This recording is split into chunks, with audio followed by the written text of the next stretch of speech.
어느 날 낮에 해가 말했습니다. 나뭇잎은 모두 다 초록색이야. 그런데 밤의 달이 나뭇잎을 은색이라고 우겨대는 거예요. 그러면서 다시 밤의 달이 말하기를 사람들은 늘 느림보야. 그리고 잠만 자. 그러자 나체가 말하기를 아니야. 사람들은 얼마나 바쁘게 사는지 몰라. 굉장히 바쁘게 살아.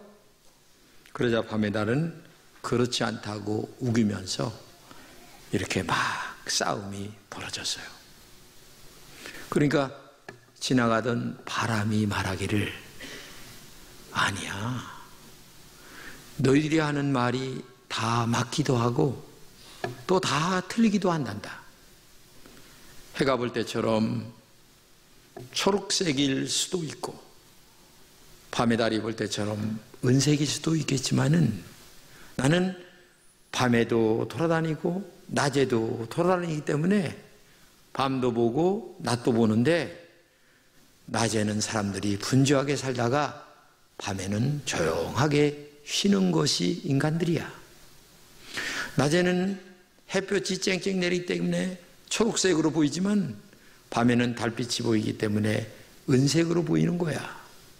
너희들이 지금 실수한 것 하나가 있는데 그게 뭔 줄 아니? 너의 입장에서만 지금 얘기하고 있다는 거야. 너 그렇게 하면 큰 실수하는 거야 하면서 해와 달을 꾸짖었다고 하는 것이 바람이라고 하는 얘기입니다. 그렇습니다. 사람들은 바르게 알지도 못하면서 자기 경험 그리고 자기 입장, 자기 처지에서만 항상 일하는 것이 인간들의 모습이죠. 그래서 유명한 사카라야라고 하는 사람이 이런 말을 했어요. 이 세상은 하나의 거울과 같다. 거울을 볼 때에 이맛살을 찡그리고 보면 그대로 이맛살 찡그린 게 보이고 웃으며 보면 웃는 얼굴로 보이는 것이 이 세상이란다. 그렇기 때문에 중요한 것은 너의 입장과 관점으로만 세상을 본다는 것은 얼마나 어려운가를 알아야 된다. 여러분, 사람의 이 관점이라는 것이 그렇게 무서운 거예요. 이 관점이라고 하는 말은 뭔 줄 아세요? 우리가 어느 것을 볼 때에 그것을 바라보는 내 마음의 입장이나 생각을 얘기하는 거예요. 그렇기 때문에 우리는 다각적인 눈으로 보는 시야, 넓고 멀리 보는 그 영적인 눈을 갖고 있는 것이 얼마나 중요한가를 우리가 알아야 됩니다. 오늘 본문의 이야기가 초대교회에 일어난 사건입니다. 예수님의 제자들이 성령 충만 받습니다. 그러니까 하나님의 능력으로 병자를 고칩니다. 또 귀신을 몰아냅니다. 기적 같은 일들이 날마다 일어나는 거예요. 그러니까 문제가 심각한 게 뭐냐면 그 당시에 권력을 잡고 있었던 대제사장이나 아니면 사두개인, 바리새인들이 깜짝 놀라는 거예요. 왜냐하면 권력의 이동이, 사람의 집중이 자기들에게서 어디로 쏠립니까? 제자들에게로 쫙 빠져나가는 거예요. 그러니까 이 문제를 심각하게 받아들이면서 제자들을 불러다가 막 매질을 하면서 심지어는 죽이기까지 하려고 생각을 하는 거예요.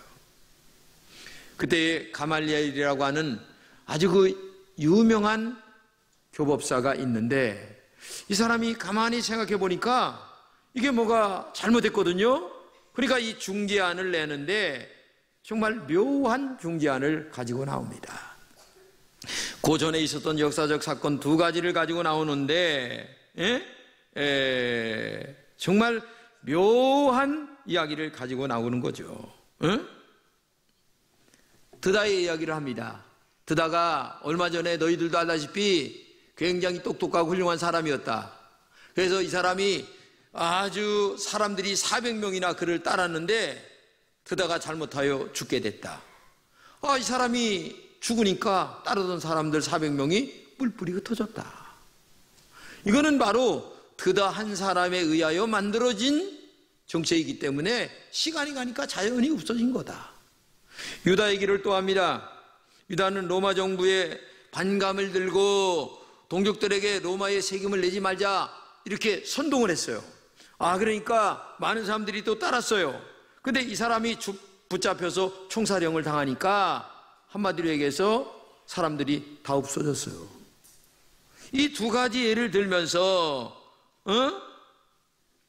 여러 가지 얘기를 하는 거죠. 뭐냐면 너희들이 만약에 지금 이 제자들을 붙잡아다가 때리고 죽이려고 하는 이 일이, 만약에 제자들이 하는 일이 사람에게서 났다고 한다면 자연적으로 시간이 가다가 없어질 것이고, 그리고 만약에 이것이 하나님에게서 났다고 한다면 너희들은 큰 실수하는 거야. 왜? 하나님을 대적하는 일이기 때문에 이건 큰일이다. 그러니까 가만히 내버려둬. 사람에게서 났으면 자연이 없어질 것이고, 하나님에게서 났다면 자연이 왕성해지는 것이고, 너희들도 하나님에게 충성하는 길이니까 내버려둬. 이런 얘기예요. 오늘 38절을 같이 읽겠습니다. 시작. 이제 내가 너희에게 말하노니 이 사람들을 상관 말고 버려두라. 이 사장과 이 소행이 사람에게로서 났으면 무너질 것이요, 만일 하나님께로 났으면 너희가 저희를 무너뜨릴 수 없겠고 도리어 하나님을 대적하는 자가 될까 하노라. 이렇게 얘기하는 거예요. 그러니까 너무나 뚜렷한 역사적 사건을 두 개 갖다 딱 들이대면서 얘기를 하니까 이 대제사장이나 사두개인 바리새인들이 꼼짝을 못하는 거죠. 여러분, 신앙은 이렇게 지혜가 필요한 거예요. 그리고 하나님의 관점으로 보는 영적인 해안이 우리에게 있어야 되는 거예요. 그런데 문제는 사람들이 그렇게 살지 못한다는 것이 문제가 되는 거죠.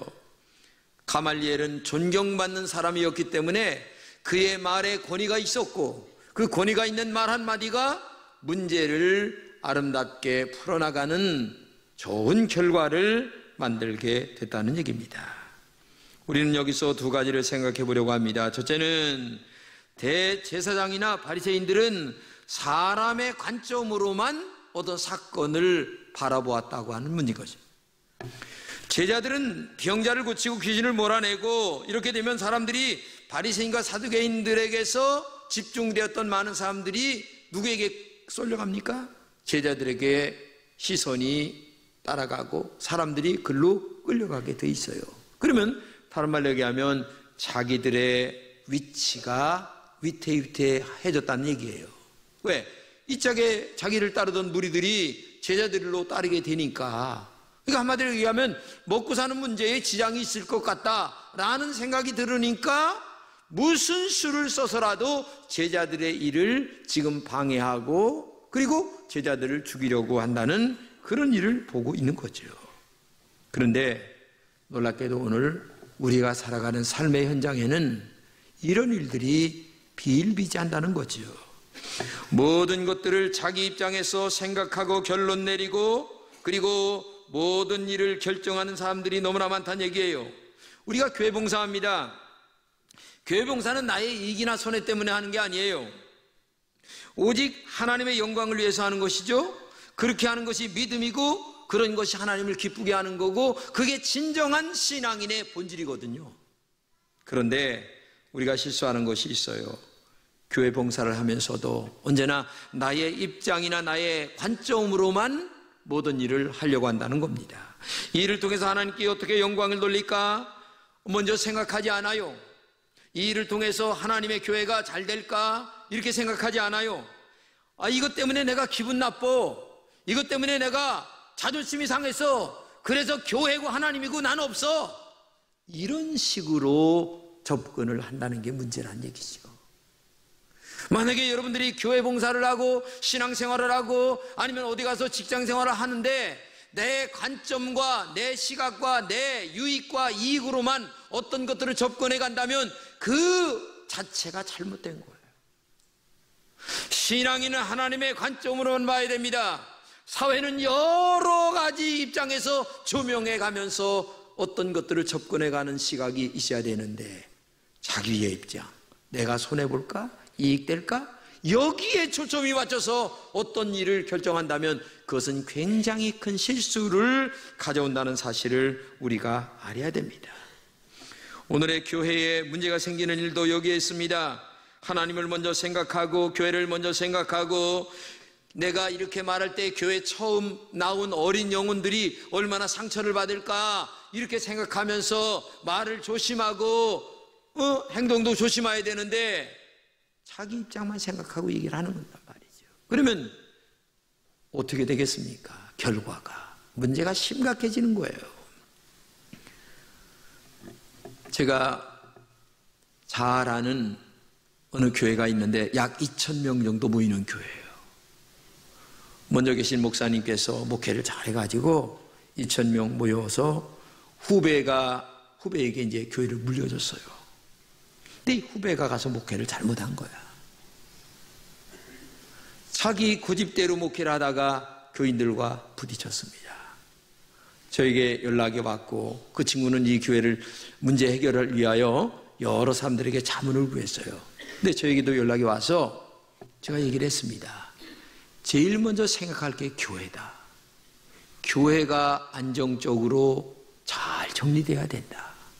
그리고 교회가 안정적으로 정리가 된다고 하는 말은 바로 교인들에게 상처를 입히지 말아야 된다. 그리고 이 문제 때문에 교회를 영원히 떠날 사람도 있다는 것을 생각하라.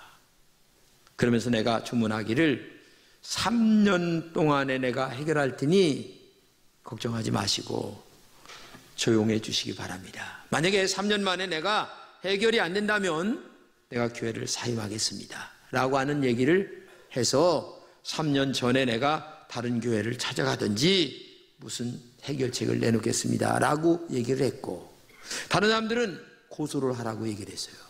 근데 이 친구가 고소하는 쪽을 선택한 거예요. 근데 결론이 어떻게 된 줄 아세요? 2,000명 된 교인이 다 떠나갔어요. 그리고 지금은 500명도 안 남았어요. 아니, 이기면 뭐 할 거고 지면 뭐 할 겁니까? 교회는 뿔뿔이 다 흩어지고 다 상처 입은 교인들만 남았는데, 여러분 중요한 것을 알아야 됩니다. 하나님은 이럴 때 어떻게 생각할까? 믿음은 진정 이렇게 어려울 때에 무엇인가? 이거를 생각을 해야 되는 거예요. 근데 이 친구는 그렇게 생각하지 않고 감정적으로 이 일을 접근해 갔다는 것이 문제입니다. 여러분과 제가 신앙생활합니다. 여러분에게도 이런 일들이 일어날 가능성이 큽니다. 저도 여기 한 교회에서 34년 동안 목회하면서 감정이 폭발할 때가 많았어요. 그러나 제가 감정적으로 지금까지 접근해 가지 않았기 때문에 이 교회는 평안하게 지금까지 온 것이고, 여러분과 제가 한솥밥을 먹으면서 여기까지 온 거예요. 나도 인간인데 왜 감정이 없겠습니까? 그러나 그것은 사탄의 방법이지 하나님의 방법은 아니에요. 우리는 감정보다 정말 이성적으로, 아니 이성보다는 믿음으로, 믿음보다는 성령의 음성을 가슴에 들으면서 이 일을 어떻게 접근해 갈 것인가를 찾는 것이 중요한데, 오늘날 많은 사람들이 정말 자기 감정적으로, 인간적으로 어떤 일을 접근해 가는 방법이 있는데, 이것은 신앙도 아니다. 오직 하나님의 관점으로만 모든 일을 접근해 가는 지혜가 있는 여러분 되시기를 주님의 이름으로 축복합니다. 두 번째는 하나님의 관점은 언제나 영혼을 건지는 것이었다는 얘기입니다. 제자들은 전도보다 능욕받는 일을 기뻐했어요. 전도하다가 능욕받는 일을 기뻐했다는 얘기입니다. 오늘 본문에 능욕받는다는 말이 나오는데, 이 능욕이란 말은 전도하다가 모욕을 당한다, 아주 창피를 당한다, 멸시를 당한다, 그런 뜻이거든요. 오늘 본문을 가지겠습니다. 사도들은 그 이름을 위하여 능욕받는 일에 합당한 자로 여기심을 기뻐하면서 공의 앞을 떠났다. 이렇게 능욕받고 고난받는 것을 제자들이 당연히 여겼다 얘기를 했다는 얘기예요. 여러분, 예수 믿고 전도하다가 믿지 않은 사람들에게 요구도 먹고 그 다음에 멸시당하고 어려움 당하고 이런 것을 당연시 여겨야 되는 거예요. 저는 처음 예수 믿을 때 우리 형들한테 얼마나 맞았는지 몰라요. 이놈의 새끼 내가 패 죽인다 하면서 우리 형 둘이 나를 아이고 그래서 내가 산으로 얼마나 도망을 갔는지 몰라요. 그때가 지금 생각나는데 아니 당연히 예수 믿으면 그런 일이 있는 거예요. 왜? 예수님 모르는 분들은 아무것도 모르니까 자기 입장에서만 그게 나오니까 같이 맞대응할 수도 없는 거고 그때는 그냥 침 몇 번 생기면서 꾹꾹 참는 게 상책이에요. 도망가는 게 상책이고 맞붙어 맞대차 그분들과 어떻게 하겠다는 거예요? 오늘 본문에 그 이름을 위하여 그 이름은 누굽니까? 예수 이름을 위하여 핍박받는 것은 당연하다. 이게 초대교회 성도들의 신앙이었어요. 예수 이름을 위하여 능력받는 것이 하늘의 큰 상급이기 때문에 그렇죠. 신앙생활은 예수를 위하여 능력받는 기쁨을 맛보아야 합니다. 제자들은 공의 앞을 떠나면서 기뻐했어요.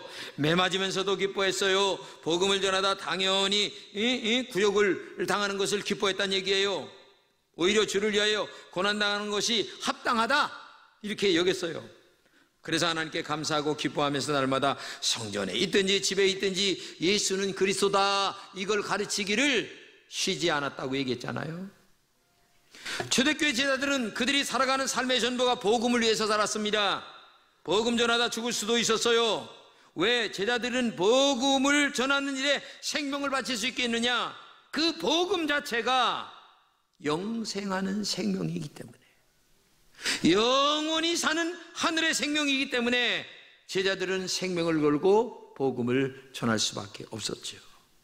사실 제자들은 처음부터 예수님을 위해서 생명을 걸었던 사람들은 아니에요. 왜? 예수님 십자가에 매달릴 때 다 도망갔던 놈들이거든요. 근데 그런 자들이 어느 날 갑작스레 예수님을 위하여 죽기를 각오하게 되는데 그 이유는 다른 게 아니라 하나님의 성령의 충만함을 받았기 때문에 그래요. 그렇기 때문에 오늘도 여러분과 제가 신앙생활하면서 성령의 충만함으로 말미암아 우리 마음과 인격에 성령의 도장을 확실하게 마음에 찍을 때에 주를 위해서 죽어도 좋다라고 하는 신앙관이 우리 속에 생겨나게 되는 거예요. 그렇기 때문에 오늘도 여러분과 제가 말로만 듣던 예수님이 귀로 듣고 눈으로 보고 현실적으로 내 마음속에 확실한 인의 도장을 찍는 것처럼 분명하게 각인이 되는 그 일은 오직 하나님의 성령의 능력으로만 되기 때문에 오늘도 여러분들이 성령의 충만함을 받아야 될 줄로 믿습니다. 본문 42절을 같이 읽겠습니다. 저희가 날마다 성전에 있든지 집에 있든지 예수는 그리스도와라 가르치기와 전도하기를 쉬지 아니했다. 복음은 날마다 증거되었습니다. 복음을 증거하고 가르치는 일은 쉬지 말아야 된다는 얘기예요. 그러므로 오늘도 여러분들이 어디를 가든지 이 주님의 관점으로 살아가는 사람들은 믿지 않는 영혼들이 지옥 갈까 두려워서 그 영혼들에게 예수 복음, 십자가 복음, 피의 복음, 능력의 복음을 전해야 될 줄로 믿습니다. 사실 성도의 본업은 전도하는 일이어야 됩니다. 진짜 예수 잘 믿는 사람은요, 내가 돈 많이 벌었어도 돈 가지고 전도하기 위해서 그 다음에 높은 지위에 있어도 어떻게 됩니까? 전도하기 위하여 이 지위를 가지고 전도하고, 어떤 직장에 있든지 거기에서 영혼을 위하여 애써가는 그런 신앙인들이 우리에게 있어야 되는데, 이게 초대교인들의 신앙이었고 이들 때문에 초대교회는 완전히 복음화되는 그런 일들이 일어나게 되죠. 영국의 구세군의 창시자인 윌리엄 부스 대장은 이런 이야기를 했습니다. 세상에 죽어가는 영혼을 살리기 위해서 우리는 전도를 결코 쉴 수 없다. 이것은 영적인 전쟁이기 때문이다. 사탄과의 전쟁은 영원히 끝이 없는 전쟁이다. 그러면서 또 말합니다. 세상의 전쟁은 휴전할 때도 있다. 그러나 천국 전쟁은 휴전이나 휴식도 없다. 또 돈을 받고 하는 것이 아니다. 그 돈은 하나님의 나라에 가서 받을 것이다. 그렇습니다. 전도 때문에 지옥 갈 사람이 천국 가게 되는 거죠. 전도 때문에 마귀의 자녀가 하나님의 자녀로 구원받는 겁니다. 그래서 전도는 정말 그리스도인에게 너무나 소중한 일입니다. 저도 친구 따라 교회 처음 나갔다가 목사가 됐어요. 내가 목사가 될 줄은 꿈에도 몰랐어요. 근데 우연히 친구가 한번 따라가자고 그래가지고 따라간 게 이게 참 내가 이렇게 운명의 팔자가 변할 줄은, 사람이라는 게 이래요. 하나님이 이렇게 역사하세요. 그렇기 때문에 오늘도 여러분과 제가 우리 주변에 있는 사람들에게 전도를 열심히 해서 지옥 갈 사람을 천국으로 인도하는 이 일을 해야 될 줄로 믿습니다. 성경을 같이 읽겠습니다. 시작. 그런즉 그들이 믿지 아니하는 일을 어찌 부르리요? 듣지도 못한 일을 어찌 믿으리요? 전파하는 자가 없이 어찌 들으리요? 그렇죠. 전해야 듣는 건 아니겠냐 그 말이에요. 전해야 듣고 마음에 느끼고 깨닫고 뭔가 그들이 결단을 내리고 하나님 앞에 믿음으로 살려고 하지 않겠느냐라는 생각이 들어요. 이 예수를 믿으면 참 좋은 게 몇 가지가 있습니다. 첫째, 제일 중요한 게 뭐냐면은 자신감과 용기입니다. 이 긍정적인 생각을 갖게 돼요. 이거는요 하나님이 주시는 최고의 선물입니다. 그래서 신앙생활하면서 이 자신감과 용기, 희망과 내일에 대한 비전을 갖지 못하는 사람은 신앙생활 잘못하는 사람이에요. 두 번째는 하나님이 정말 우리를 축복하십니다. 신앙생활 바르게 해보세요. 정말 하나님은 그를 축복하시고 앞길을 인도해 주실 줄로 믿습니다. 할렐루야. 굉장한. 그리고 마지막 세 번째는 하나님의 나라, 영생하는 나라, 천국 간다는 이 은혜가 여러분들에게 임할 줄로 믿습니다. 그렇기 때문에 오늘도 이 복음은 누구에게나 전해야 되고, 전하지 않고는 들을 수가 없고, 들어야만 믿음이 우리에게 생기게 되는 겁니다. 그렇기 때문에 오늘도 여러분과 제가 정말 하나님의 관점으로 정말 모든 것을 보고 하나님의 관점으로만 복음을 전하는 여러분 되시기를 주님의 이름으로 축복합니다. 여러분, 최초의 순교자가 누굽니까? 스데반 집사 아닙니까? 스데반 집사가 자기를 막 돌로 쳐 죽이는 자들을 위해서 마지막 눈을 감으면서 이렇게 얘기합니다. 하나님, 저들이 몰라서 그러는데 용서해 주세요. 여러분, 이게 말이 됩니까 지금?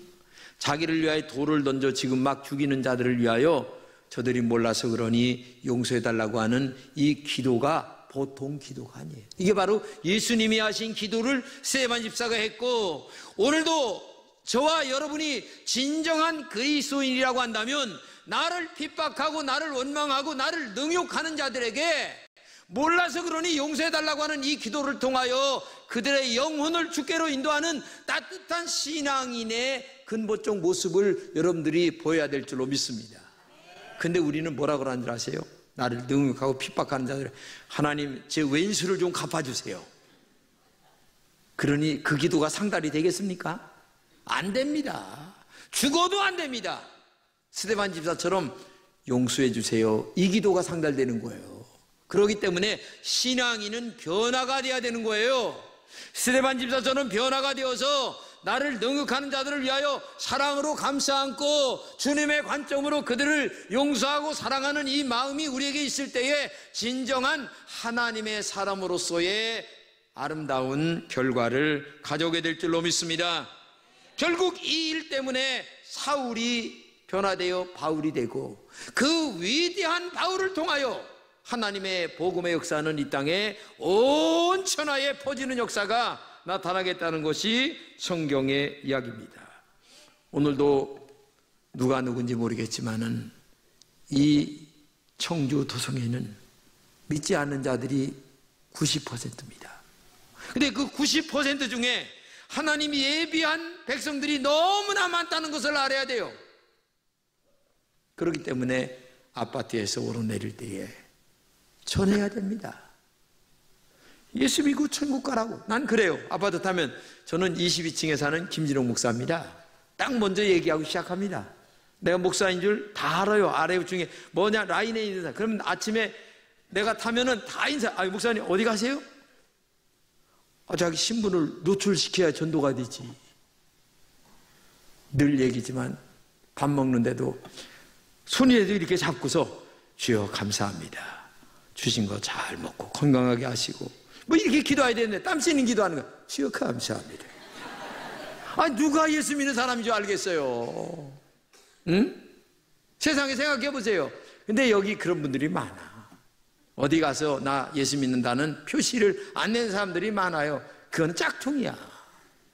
짝퉁은 헛일이요. 그러니까 오늘 진품을 만들어가는 여러분 되시기를 축복합니다. 진품이 뭐냐? 하나님의 관점으로 보는 사람. 하나님의 관점은 지혜롭게 판단합니다. 하나님의 관점은 영혼을 사랑합니다. 그렇기 때문에 오늘도 여러분과 제가 하나님의 관점으로 보아서 우리 이 세상을 따뜻하게 만들고 주께로 많은 영혼을 인도하는 영적인 하나님의 종들이 되시기를 주님의 이름으로 축복합니다.